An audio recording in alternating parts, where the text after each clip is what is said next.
Last year I was present at E3 for For Honor's coming out. As a digital murderer, I'm usually bored with raw combat, especially in non-persistent, lobby-based games. However, what I saw from Ubisoft gave me hope.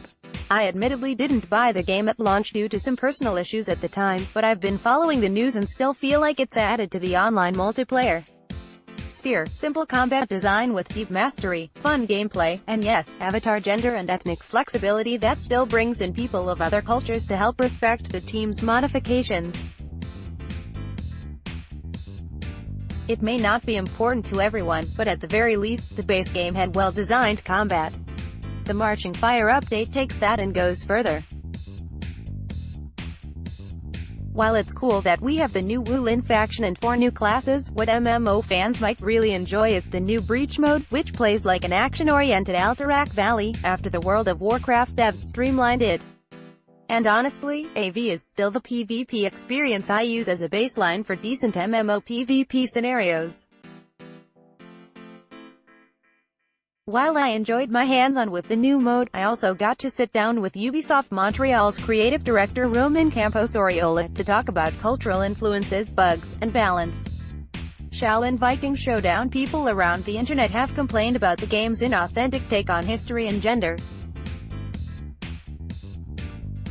Black Vikings? Female knights that can stand toe-to-toe with a man. Where's the realism, they ask. Campos Oriola responds by asking how many times you find samurai fighting Vikings. It's all fantasy anyway. The question is how to present it in a way players can enjoy, and enjoy they are. While dark corners of the internet may be brooding about their perceived loss of exclusive main roles in game stories, the people actually playing For Honor are actually pushing for more flexibility.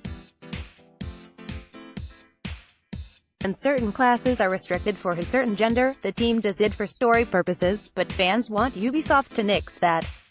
It's something Campos Oriola doesn't say will happen, but he understands that players are passionate about wanting more freedom. Perhaps if people push hard enough, we can get stories for the other genders currently locked out of some of the class fun. But story is important in For Honor. It's not just lore but dictates how the characters come into being. The Wulin aren't joining the fray because the team wanted a Chinese faction, but instead because they picked out certain weapons and looked through various martial arts to see where it would fit the best. Once chosen, the team not only got cultural experts to help them tell the story, but practitioners and stunt people familiar with the martial arts to help Ubisoft build enough immersion that the game feels grounded despite obvious fantasy influences. Just the same, what's refreshing to me about the series is that it's still simple combat mostly grounded in reality. All melee, no frost bolts or dark flames whizzing by. That being said, the game isn't perfect. Some of you may recall that the game's first tournament had an embarrassing exploit still in it that the champ used to win. While Ubisoft made the bug more difficult to execute, some of them still remain. The difficulty to execute them makes Campos Oriola unfazed by their existence, but acknowledged that, yes, bugs do slip in, despite having internal and external people helping the team quash bugs, including fans. Some bugs are bound to slip by, but many more are caught. Balancing the classes, of course, is another priority that fans sometimes have trouble appreciating. Campos Oriola noted that there's essentially 2 types of balance.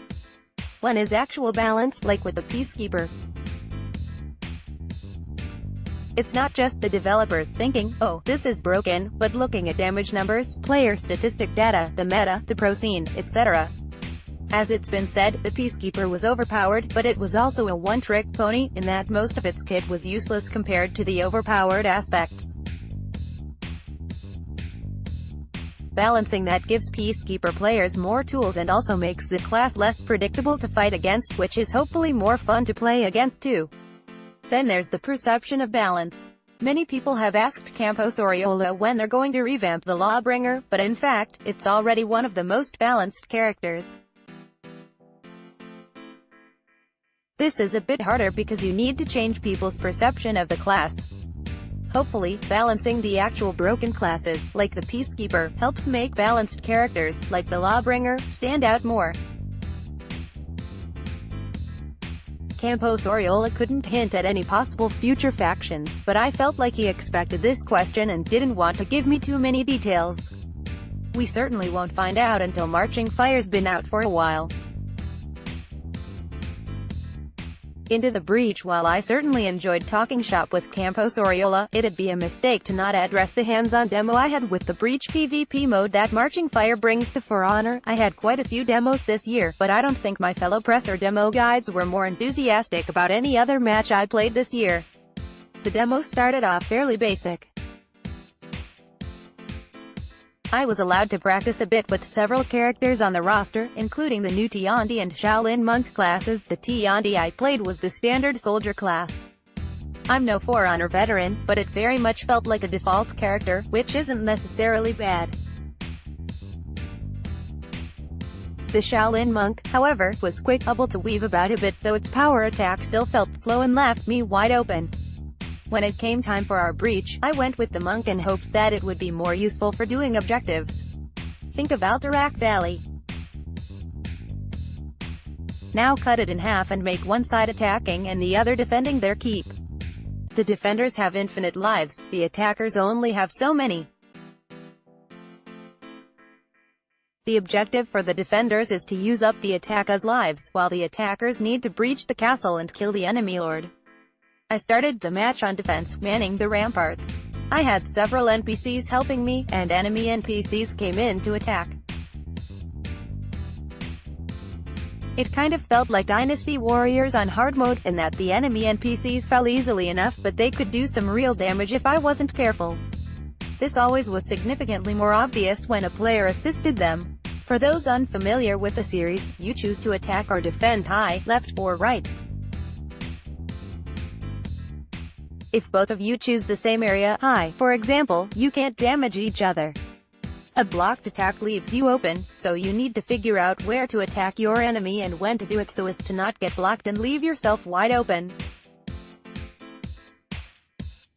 Is simple sounding but is rather difficult, especially given combos, nearby NPCs, and possibly having to fight multiple people at once.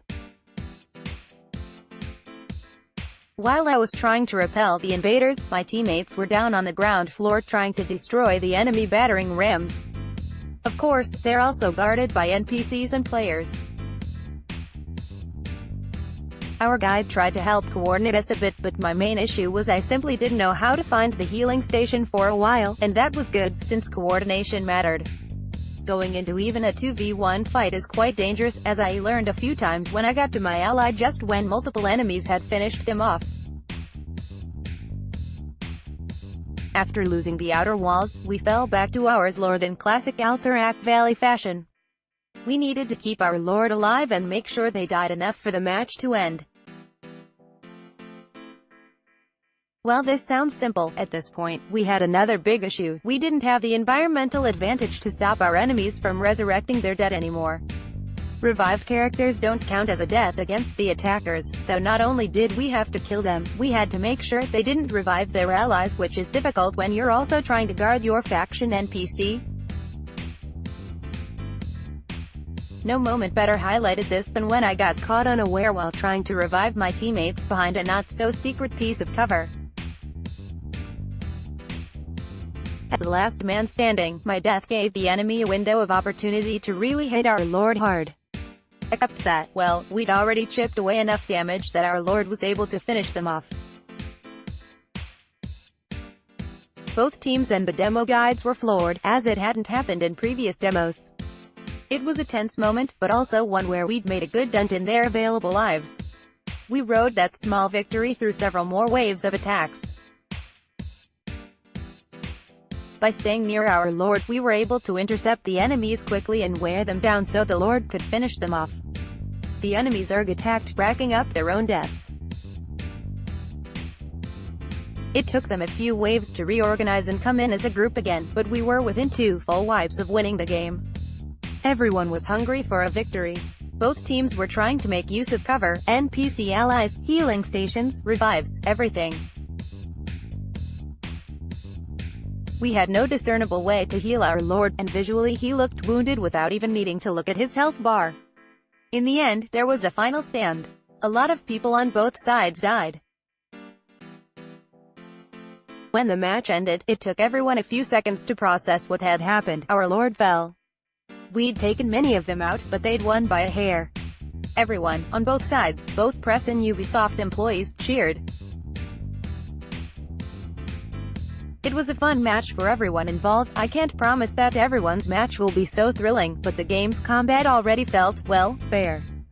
Breach, however, is a familiar kind of PvP for MMO players, and combined with For Honor's basic gameplay combines into something that feels accessible, deep, and familiar all at once. If you haven't bought the game yet, you may want to consider trying it out when the new update arrives later this year. Related, Battleground E3 2018, For Honor, Marching Fire, PvP, Ubisoft.